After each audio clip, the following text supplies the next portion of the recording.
Yes, it's just gone 25 minutes past 9, and we welcome you back to the program. On the 6th of July, Malawi celebrated 56 years of independence and 62 years since its founding father, Hastings Kumuzubanda, returned to the British colony of Nyasaland after working and studying abroad.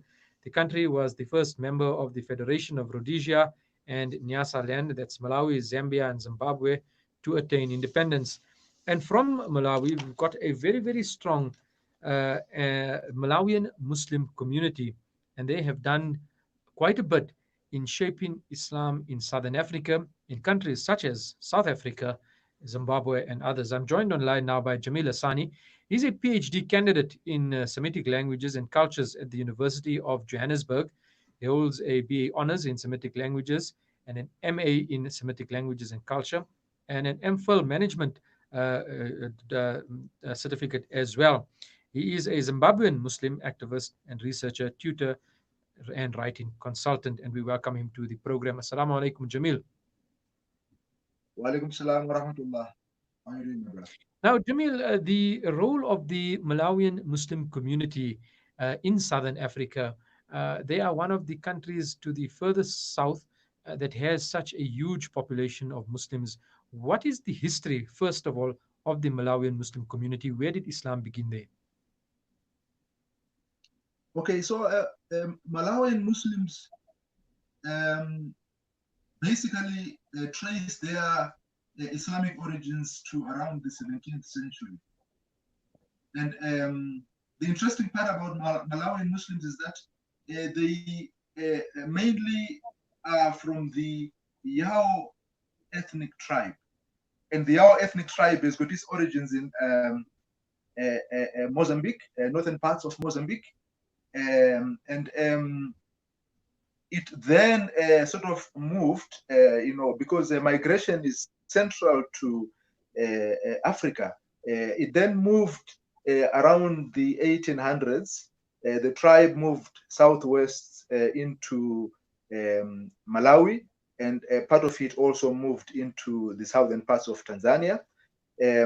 But this tribe, what is unique to it is entirely Muslim. So when you talk about Muslims in Malawi or Muslims from Malawi, you then discover that about the greater percentage of it, 90% of them are of Yao origin. Mm-hmm. Yeah, so basically in Malawi, the Yao Muslims, or rather the Muslims in Malawi, are quite a large minority. Statistics haven't been really verified, but some of our Malawian Muslim brothers feel that the figures are a bit suppressed, but they argue that the Malawian Muslims constitute about at least 40% of the population in Malawi. Okay, so basically we are talking of a people whose identity, when you're talking of Malawian Muslims or Yao Muslims, their tribal identity is synonymous with Islam. So they are because they trace their being Muslims to about 300-400 years ago. Mm-hmm. Now, the work that the Malawian Muslim community has done in taking the message of Islam to other countries in the in the Southern African region, Zimbabwe, for example, South Africa has a vibrant Malawian Muslim community. What has your research found in this regard? Okay, so Malawians, generally started migrating into the rest of Southern Africa from Malawi from around the late 1800s and the early 1900s. These were moving as labor migrants into the mines and farm and industrial areas during the colonial era of Zimbabwe, and which was then southern Rhodesia, and into the diamond mines of South Africa. So where Malawians were moving, you would then have a population of people that comprises Muslims and non-Muslims. And as they moved, they moved with their religion with them. And wherever they settled with the religion, with their religion as well. And they settled in communities around their identity. So, I mean, as I speak, you know, I'm a Zimbabwean of Malawian origin. So, my parents and the people who came that time, they would then settle within the areas that the locals were living, and they then would practice their religion within those areas, develop their own masjids, madrasas, and a number of them would intermarry, and through this process, their presence became quite clear. For example, when you talk of Zimbabwe, Black Muslims constitute the majority population of Muslims in that country, constituting about 90%, and the other 10% are Muslims of Southeast Asian origin. Why is the Black Muslim population prominent? Because you'll find them in the towns, you'll find them in the mining areas, you'll find them in the farming areas. And if you want to look, for example, in all major towns, in the townships, you will have at least a masjid or two masjids. So, so the same story extends, you know, all the way down to South Africa, and in countries like Zambia and in countries like Botswana. So it's the same people who actually moved down and brought their Islam with them, and the same Islam spread to the locals in those countries.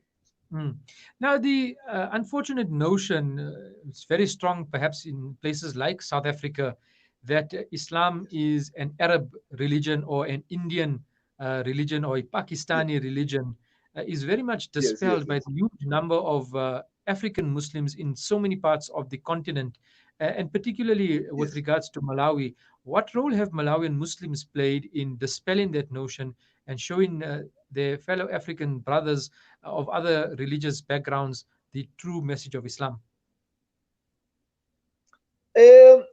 Okay, as I will give you an example, like here in South Africa. Well, I mean, it gives you a bit of a historical perspective. You know, I was talking to one of the Qaris, a Hafiz, who is based in Durban. He is Zimbabwean of Malawian origin as well. So he was telling me of a sheikh who moved into Durban in the 1960s. And when he moved there, he actually went into one of the rural areas called Msinga. And when he went there, he married 4 indigenous women who took the Shahada. And basically, he developed a Muslim community in there, which brought thousands of people to embrace Islam. So what I'm trying to say is that Malawian Muslims have shown in their lived reality that Islam, you know, is compatible with our lives as African Muslims, or it is compatible with our culture. And they have been able to prove, you know, through a lot of cultural practices that they traced their Islam quite a long way back, and it's not a religion which is limited to a particular race or ethnicity. In Zimbabwe, the same perception was there. For example, when I'm here in South Africa, I meet fellow Zimbabweans, and when they discover that I'm a Muslim, they are surprised, because they say, you know, this is a religion for Indians. But I then bring them back and ask them, which part of Zimbabwe do you come from? And I tell them, do you remember that there is a mosque in your area? But in Zimbabwe, then they were referring to the mosque as the church for the Yao people, or they say church for the Machawa people. So this notion has, the notion that Islam is a religion maybe for, let's say, Indians and the like, was in the minds of people, because they didn't assume or even think that a black person could become a Muslim. But when they discovered that these are Muslims from 300-400 years ago, that notion was actually removed, and it actually helped in the Dawah process.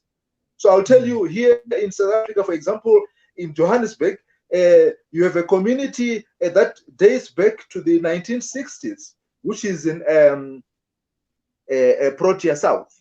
This is a community of Malawian migrants who came that time, and because of the apartheid,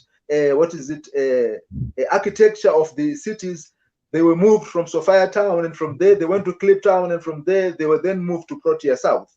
But through the way they have lived, a lot of people within the community just bring their children to them and say, go to the madrasa as a daycare, or leave their children there and they go to work. But through that process, they then, through the children, they end up understanding that Islam is just like any other religion, not limited to a particular race or a tribe or ethnicity. Yes. And finally, looking at race relations amongst various communities in the broader Islamic society, do you think Yes. that Malawians have to some extent almost been, looked down upon, or considered only to be worthy of being labor in the South African society, whereas they've actually played a very integral part in the spread of Islam and the true religion? Yes, the question of race relations is a challenge that we all face, in Southern Africa. Okay, so now, like here in South Africa, even in Zimbabwe, you have a situation where you have every masjid, your muaddin or your imam is of Malawian origin.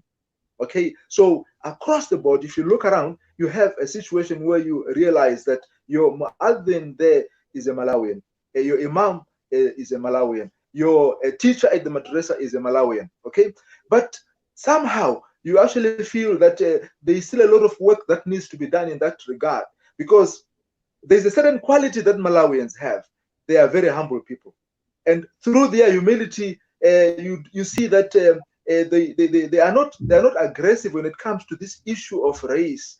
But I think it's incumbent upon those with power from let's say other races, let's say, who are employing them, to treat them with equality, because you see the way the muaddin, who is sometimes referred in a derogatory way as Banki, is treated doesn't say is not a positive sign for our own race relations. And the fact that the question of xenophobia, where migrants who are in South Africa are treated as the other, is often reproduced within our own Islamic spaces.